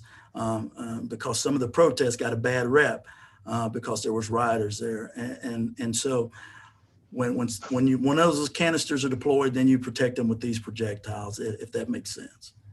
Right, and I appreciate that, and I'll just add a little bit, and the group can feel free to loop back in and ask Sergeant Garton any clarifying questions too. And the deployment of those tear gas canisters comes after multiple warnings are given to clear the area, and people are given a for lack of a better term, an escape route, so that they can leave that area and not be subject to that. So it comes after a number of warnings as well. And so, but do take note, that's not part of what this discussion is, but anytime we can have discussions and learn from each other, I think is great value. I did see Mr. Pittman with his hand up. Yeah, and again, so when I speak of these things, in particular these, I speak from lived experience. And so projectiles, in my opinion, was defined as anything shot from anything. We know that tear gas should be deployed by the bowling ball method, in which I call it, in which is rolled on the ground into a crowd. But I was in attendance at different protests in which they were shot from canisters in the air. They were shot in the air and falling down indiscriminately into the crowd, thus increasing the likelihood of striking individuals in the neck, head, spine area. So thus, in my opinion, tear gas shot from canisters does fall up under this purview. And to go back to Mr. Gartner's point of saying that we may need to craft this recommendation to say that we adhere to the manufacturer's restrictive use of this projectiles when they're being used. We know and understand that is anytime these type of use of force tools are utilized, it is under the purview that they should be utilized according to the guidelines of the manufacturer. But let's be honest, they're not being utilized like that from my experience. So to put that instead of saying restrict a projectile seems like less accountability.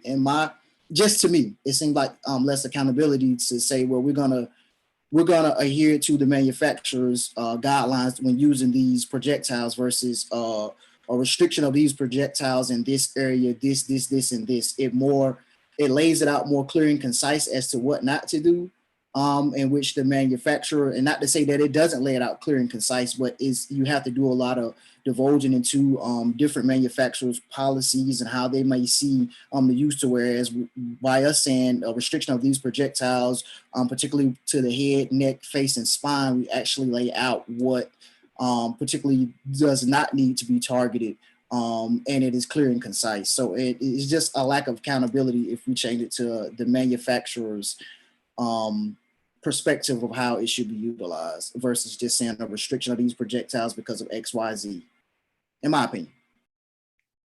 Mr. Secretary.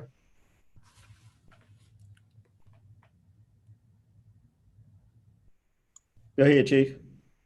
I've had similar experience to Sergeant Garten, and I can support everything he's saying about this and the training, the certification of manufacturer, and so on. I'm hearing we're all kind of on the same page with this. It's just how to get to that goal. And I wonder if maybe the path towards that is what Mr. Pittman suggested earlier in a different recommendation, which was make this part of accreditation. That as part of a training chapter or something in that realm, that agencies ensure that any staff who is certified to use less lethal items such as this are trained in the proper deployment, which includes not targeting head, neck, face, and spine. And if that reinforces the manufacturer's recommendation, but even if the manufacturer isn't that clear, that a training focus on this would clarify that and make it part of that program.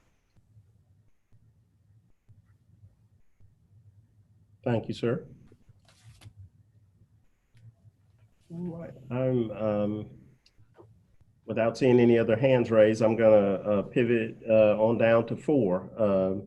Ban use of force of person talking back or as punishment for running away. I think it's a well-established tenet under the law, and I'm not saying under the practice, I'm saying under the law, that the running away from the police is not necessarily a crime.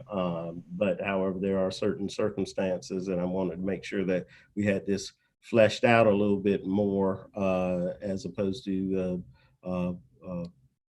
summarily, trying to take up the matter. So, Mr. Pittman, you brought this to our attention, so I'll defer to you to kind of flesh this out for the group. And again, the purview that this fall up under, whether accreditation process or speaking in philosophy terms for the utilization of it, may needs to be fleshed out in further discussion. But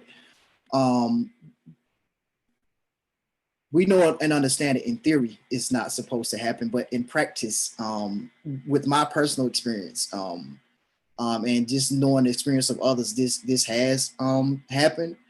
And so I just wanted to have some type of purview to pretty much, some type of guidance to pretty much ensure that it is some type of specifications and guidelines when it comes to particularly individuals talking back or running away and receiving the use of force, because it pretty much peed the officer or peed the officer off.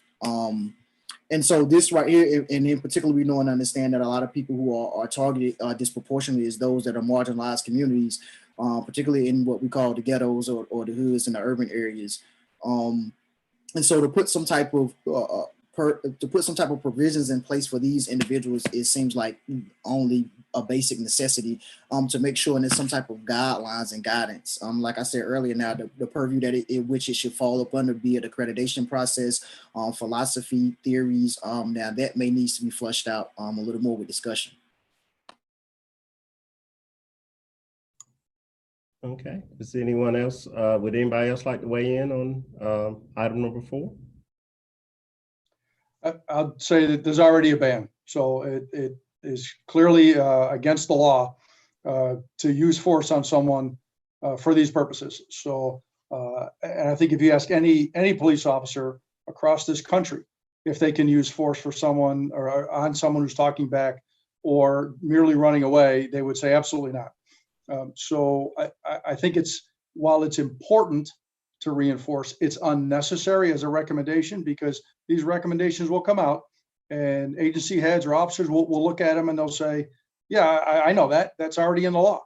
So where there is someone who chooses to break that law, an officer who is using force unnecessarily, that's clearly a problem. But there are other revenues through internal investigations, through DA's investigations, through criminal investigations that should get to that. So I don't think this adds any value to a recommendation because it already exists. All right. Thank you, Chief. Would anybody else like to weigh in on 4? Okay. Let's move to, I didn't pick up on anybody trying to get, Ms. Maxwell. I'm sorry. Everything has a recommendation. Everything has a guideline. Everything has a statute, a recommendation, but everything, again, has not been followed. Walter Scott would still be living if someone had not shot him in his back. So this is why those people of color and marginalized people who look like me are asking that someone, again, put in writing these things. Same thing with medical profession. Doctors are not supposed to do certain things, but they still do. And so we're just asking for this at this time. Thank you. Okay. Thank you, ma'am. Anyone else? All right. Let me turn to 5. As it's written, it says prohibit police officers from, and it has a number of things: shooting at moving vehicles, moving in front of vehicles. And these are 2 things that are exemplified by Denver Police Department policy. And then it also, is a recommendation for high-speed chases to prohibit officers from engaging in high-speed chases of people who have not and are not about to commit a felony per an example that's enumerated here is the Milwaukee Police Department. I am again going to throw this out for the purpose of discussion, or to stir it up, mix it up a little bit, that there are some police departments that have these, as evidenced by these policies. Is it our goal or desire or task to try to create some standard policy for hundreds of police departments and 100 sheriff's departments about the prohibition of certain things, and then and beyond, and even when there is language about prohibit, there are certainly exceptions to the general prohibition of these kind of law enforcement activities. And so with that, I just want to open it up to anybody who would like to weigh in. If we hadn't heard from you in a while, don't worry about not having an expertise in a given area. We want to hear from you, because those perspectives can also sharpen the folks that have expertise and even broaden some thinking.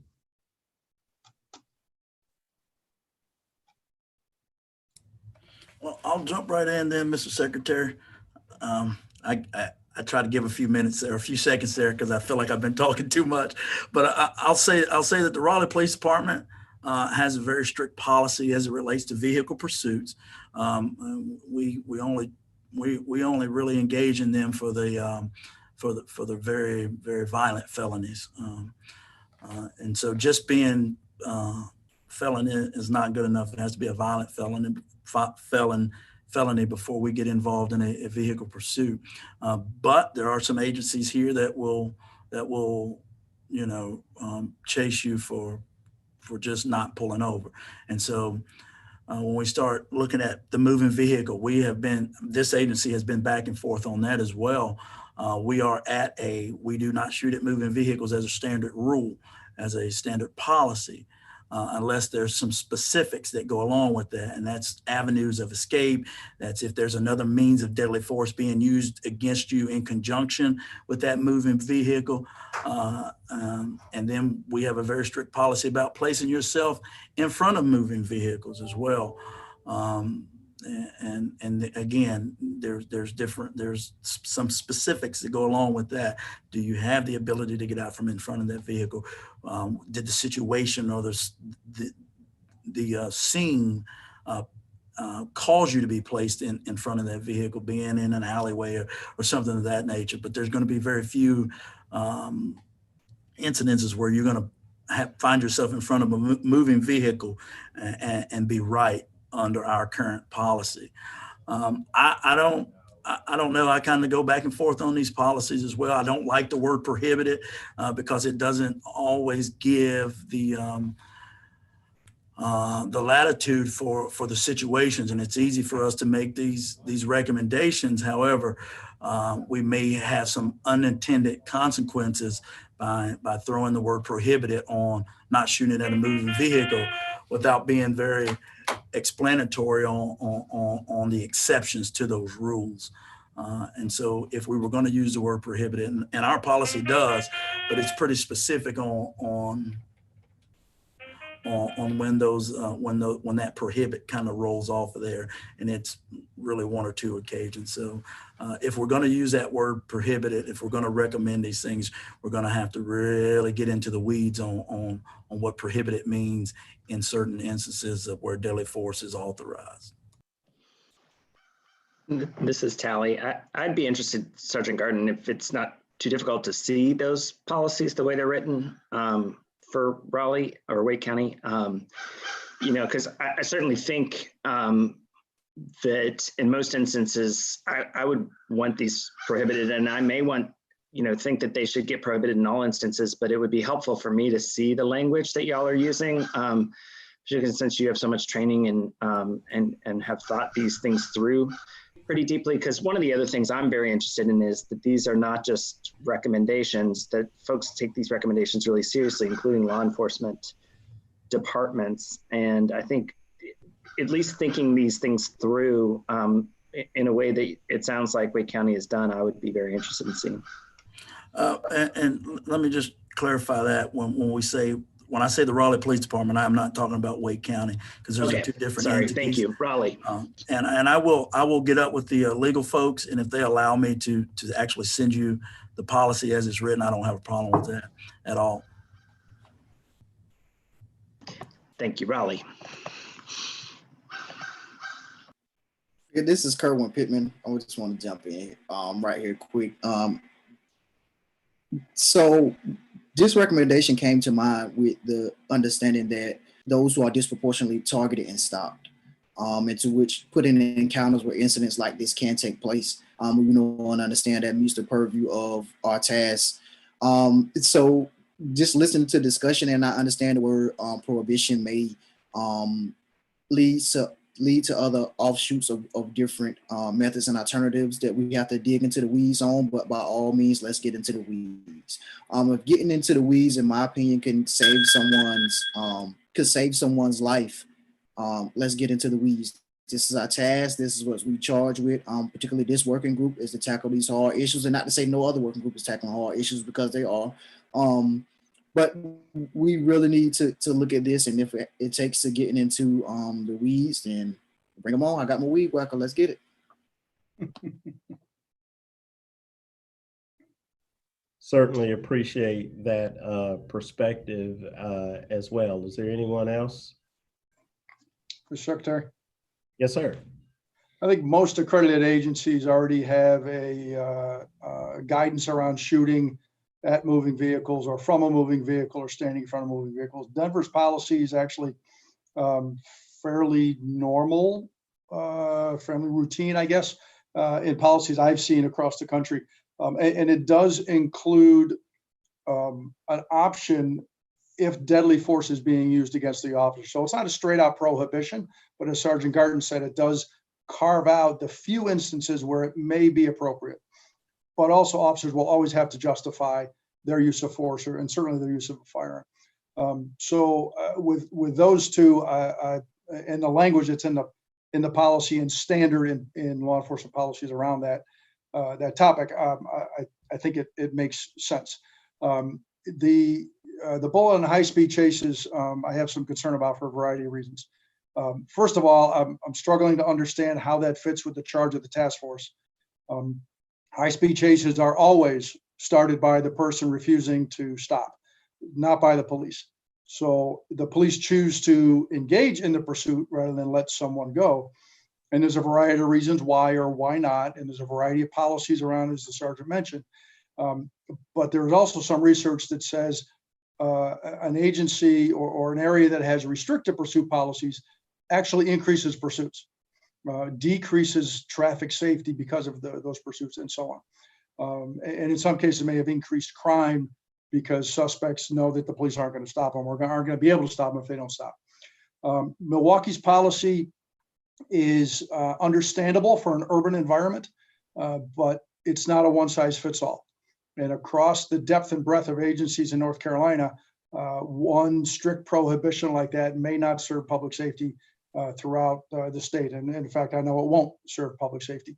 There has to be some more local application of what is in the best interest of that community around public safety and around where the balance of the pursuit is struck appropriately with ensuring the public's safety from a high-speed pursuit, which can be dangerous not only to the officer but to innocent bystanders, but also protecting that same community from that suspect who is trying to get away. So that balance is not discussed, not only in this recommendation, nor is it discussed in Milwaukee's policy. And to go back to my first point, I think, I'm struggling to understand why this concept is in our purview in the first place, since it doesn't really fit the charge that we have as a task force. Thank you, Chief. Mr. Pittman, you have quick response? I can speak to why this recommendation is in the purview. So this recommendation pretty much struck my antennas for the simple fact of those who are stopped are, as I stated earlier, those who are, to be honest with you, those are the most marginalized community, thus putting them in the likelihood and increasing the likelihood of this recommendation of high-speed chase being individuals who are in the most marginalized community. Now, to say and these are the only ones, it is not. But we know and understand that they are stopped indiscriminately and disproportionately. And so that's why this kind of fell, in my opinion, under purview of something we may need to look into. Now, the implementation on a broader scale, and as a blanket statement, though may have different ramifications across different law enforcement agencies, in my opinion, it is much needed, not only for the safety of individuals who are stopped, but for collateral consequences that we know and understand that comes from high-speed chases and different damages and people outside of the individuals who are being chased and law enforcement losing their lives because of the consequences of a high-speed chase, particularly if it is not for something as small as a traffic ticket, in my opinion. So that's why this recommendation kind of fell up under the purview, in my opinion, of the charge of the task force. Thank you, sir. And I can certainly understand the perspectives and the thought process, but also in my regular job as the secretary, one of the agencies within my purview is the Highway Patrol. And so some of the issues that I have seen with a restrictive policy that it's an all-out prohibition, I have not been able to reconcile them. And even with the Governor's Crime Commission, which we staff in the Department of Public Safety, I think that even from the first report that there's evidence of perhaps disproportionate stops of minority citizens, but we do not have, I have not seen data that the shooting into moving vehicles or moving in front of those vehicles or the chase of those vehicles have proportionally impacted people of color. And so I'm a little concerned that we don't quite have the data, even though there may be some baseline that I think Mr. Pittman extrapolates that that if they're overrepresented in the stops, then they certainly could be overrepresented in some of these areas. But we actually do not have the data on that. And so for me, in weighing in on this, and I rarely do try to weigh in. It's not the influence, it's just to inform you.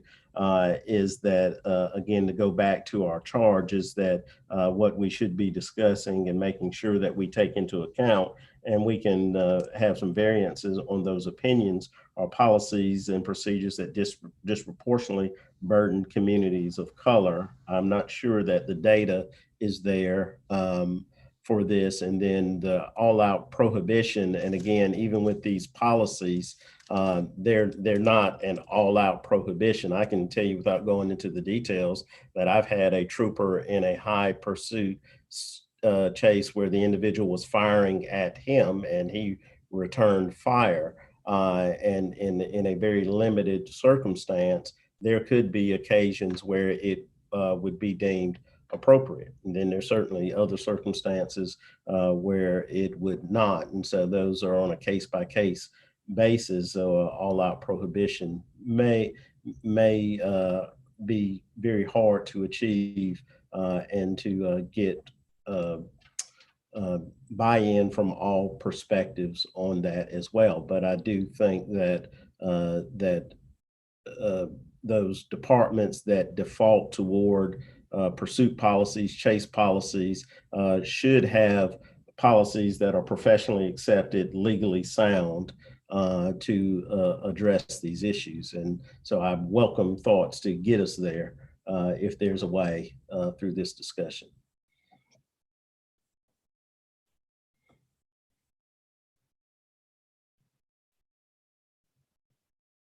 Again, I open it up to anyone else who would like to weigh in. Don't feel like you have to have all the answers to every little part of it. Your perspective helps inform.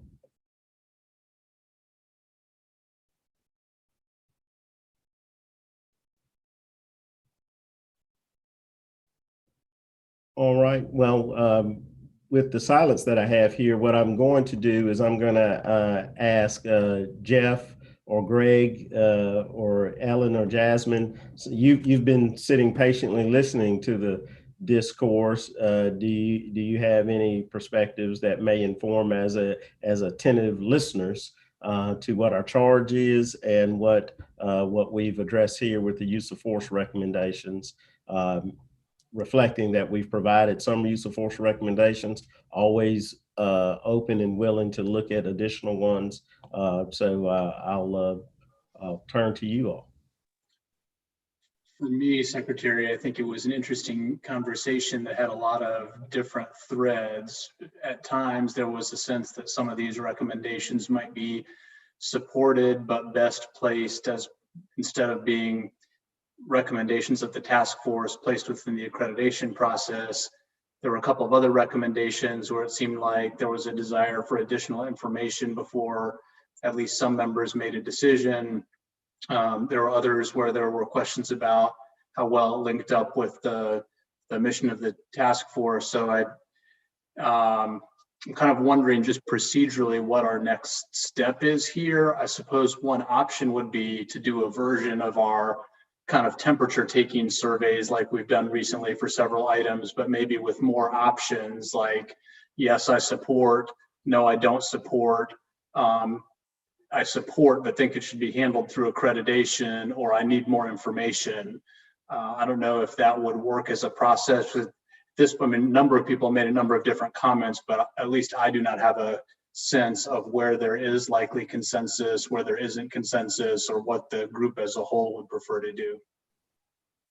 I think that's a great assessment. I'll open up to Jasmine and too as well. And then also, if I would add one other area that may be of inquiry in this type of, and we're taking steps along this journey, so don't feel like we have to be at an end product right now to all the other task force members, is those questions that Jeff just posed, and then for whichever ones that they craft out for us, if we believe it's squarely within the charge of what we're supposed to be doing, and because we can have a desire to change, police tactics, healthcare tactics, all of those, but it needs to come back to what our charge is to do they disproportionately impact communities of color in a negative way.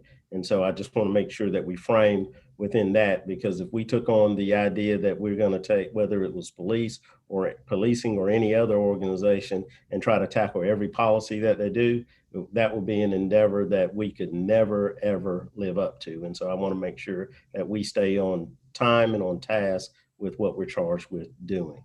Again, but I'm not trying to cut you out from your opinion. I just want to keep us focused, plugging ahead so we can get these recommendations to the larger task force. So Jasmine? I agree with what Jeff said. The only thing I would add is if you all do come to see this as part of accreditation, it need not keep you from doing it separately as well. That's one thought. And then also remember that you all provisionally, as a full task force, passed a recommendation to support the accreditation. The North Carolina accreditation process had some language in there about things that the committee should consider adding. Tweaking that recommendation, adding additional things is an option. Although we're trying to figure out exactly what that option is in terms of major and minor edits having to go back to the task force. But it is important to recognize that that is not something that, none of these things are ultimately things that we can on our own implement, but the committee and the commissions will have to be the ones to ultimately decide what goes into that accreditation process. So just wanted us to all be aware of that. And then one other thought is just that, as with Sentinel event review and some of the other things that you all have discussed, there certainly is an overlap between use of force and also accountability and culture, which Working Group 1 is working on. And so I would just say that we could frame this issue in terms of thinking about accountability type topics as well. And so if that's a useful framework for thinking about this issue.